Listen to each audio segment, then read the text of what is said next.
বন্যা দুর্গত এলাকার বর্তমান পরিস্থিতি।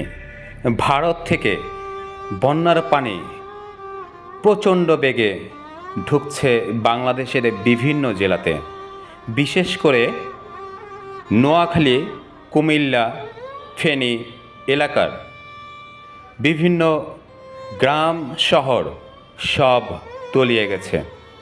প্রচণ্ড বেগে বন্যার পানি ঢুকে প্রতিটি ঘর বাড়ি তলিয়ে গেছে। লক্ষ লক্ষ পরিবার পানিবন্দী অবস্থায় আছে। বিশেষ করে নোয়াখালী, কুমিল্লা, ফেনী জেলার বসবাসরত যেসব পরিবার আছে প্রত্যেকেই বিপদ সীমার উপরে পানি ঢুকে তলিয়ে গেছে সেই সব এলাকার ঘরবাড়ি। মসজিদ, প্রতিটি প্রতিষ্ঠান সেখানেও পানি ঢুকে গেছে। অনেকেই সেই পানিবন্দী অবস্থায় আছে। তাদেরকে উদ্ধার অভিযানে কাজ করছে বাংলাদেশ সেনাবাহিনী সহ বিভিন্ন স্বেচ্ছাসেবী সংগঠনের স্বেচ্ছাসেবী উদ্ধারকর্মী ভাইয়েরা। তাদের পাশে সহযোগিতার হাত বাড়ানোর আহ্বান জানাচ্ছি।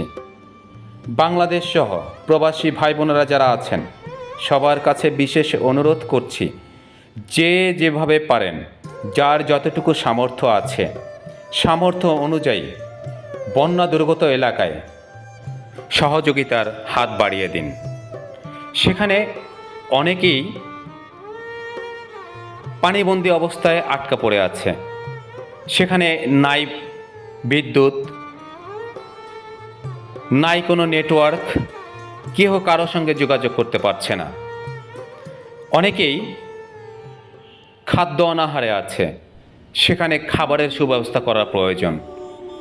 বৃদ্ধ, শিশু যারা সাঁতার জানেন না তারা পানিবন্দী অবস্থায় আছে, তাদেরকে উদ্ধার করা এবং সেই পানিবন্দী এলাকা থেকে নিরাপদ আশ্রয়ে আনার জন্য বিশেষ ভূমিকা রাখা প্রয়োজন।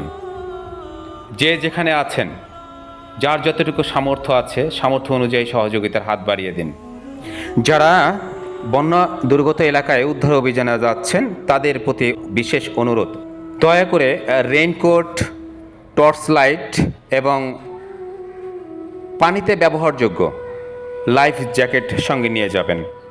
কারণ সেখানে প্রচুর পরিমাণে বৃষ্টি হচ্ছে এবং অন্ধকারে কাজ করার জন্য টর্চ লাইটের প্রয়োজন আছে।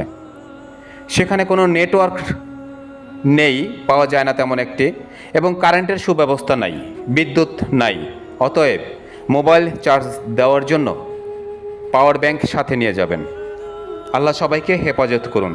সবার জন্য রইল শুভকামনা।